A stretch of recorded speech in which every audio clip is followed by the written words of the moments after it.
Good evening, everyone, and welcome to this edition of WPBS Weekly Inside the Stories. I'm Stefan Brunson. Juneau College in Toronto has moved to a 4-day work week. It's one element in the future of work trends since the onset of COVID. The CEO of Juneau said the pandemic has given her perspective, and as a result, other companies continue to evaluate work-at-home models and 4-day work weeks.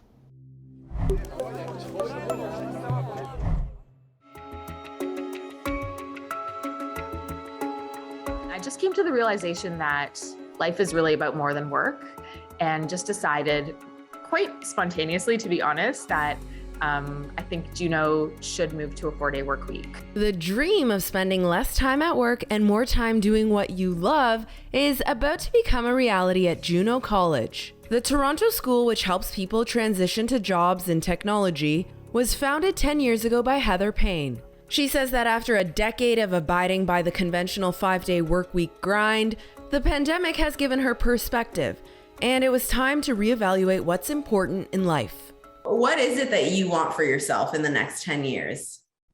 For me, in my reflection, I just started thinking about how, one day when I'm, on my deathbed or something like that, and I look back on my time on Earth, I think I'm really going to be grateful for time spent with family, friends, time spent being a good ancestor, a good community member. And I just sort of saw that, I think Juneau I think we can get it done in 4 days. I really believe in the team that we have, just have to work a little bit smarter, not harder. Payne says her company decided to gradually transition to a 4-day work week in 2022, where Fridays are now considered to be part of the weekend. 8-hour workdays stay the same, and employees' pay isn't affected. This gives staff more free time in their week, and students more time to review material or work on projects. For the month of January, we worked 3 Fridays and had 1 Friday off. And then in February, we're working 2 Fridays, having 2 Fridays off, and then March, 3 Fridays off. And this gives us the chance to adapt as we go. Professor of Management at University of Toronto, John Trougakos, said the last 2 years have shown us that the way companies operate and work can become more flexible and doesn't have to fit into rigid schedules defined by long commutes and office or other workplace routines. There's preliminary data that suggests that it could be very good for productivity and employee well-being. And I guess, obviously, the pandemic has increased interest in these novel ways of working, and beyond just the way people work, but the days and the schedule and the structure of the workday.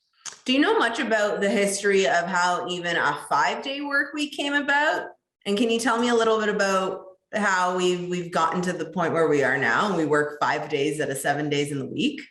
Yeah, by and large, the 5-day work week is, to do with Industrial Revolution and assembly lines and kind of breaking the day up into 3 chunks, the 8-hour time to work, the 8-hour time to do personal life, and the 8-hour time to sleep.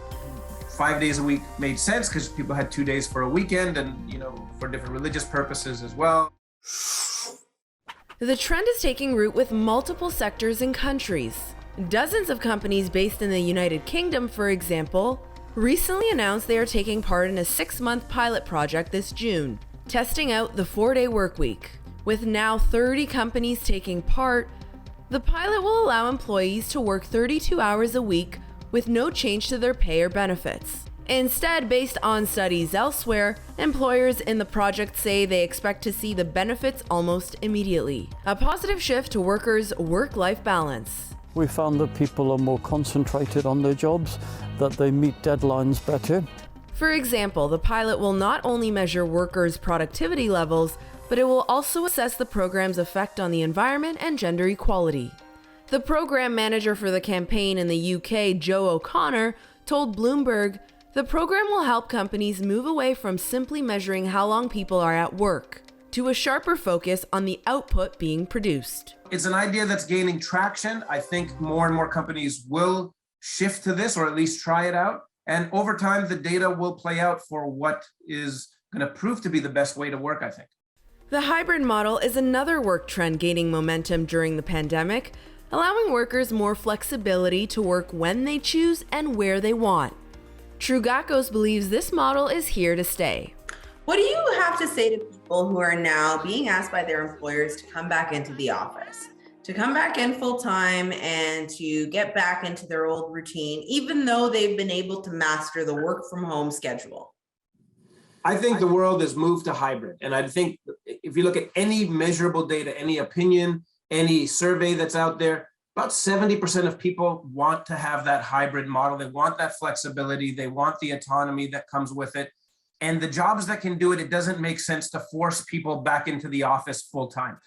Trugacco says working from home is believed to increase people's autonomy. And when we increase people's ability to do things as they choose, it dramatically reduces levels of stress and burnout, and helping to stimulate overall productivity. Newly released census data from StatsCan shows just how big of a trend the hybrid and work from home models have become, with fully 1/4 of the Canadian workforce working exclusively from home last year, compared to 7.5% in 2016. If we structure something like a 4-day work week properly, or hybrid work, at a broader scale properly, you're going to save things like work commutes, right? Energy savings for building usages. And when you give people more free time, when you give them more time, they can engage in better health routines, have more time to prepare meals. In fact, when the pandemic began disrupting our lives, the way we travel, and how we work, countries around the globe drastically decreased air pollution and greenhouse gas emissions within just a few weeks. According to a report from the National Oceanic and Atmospheric Administration released at the end of 2021, fossil carbon emissions dropped by 5.4% in 2020. But when people started making their way back into the office and restrictions somewhat lifted, emissions were said to have increased roughly by 4.9% by the end of 2021.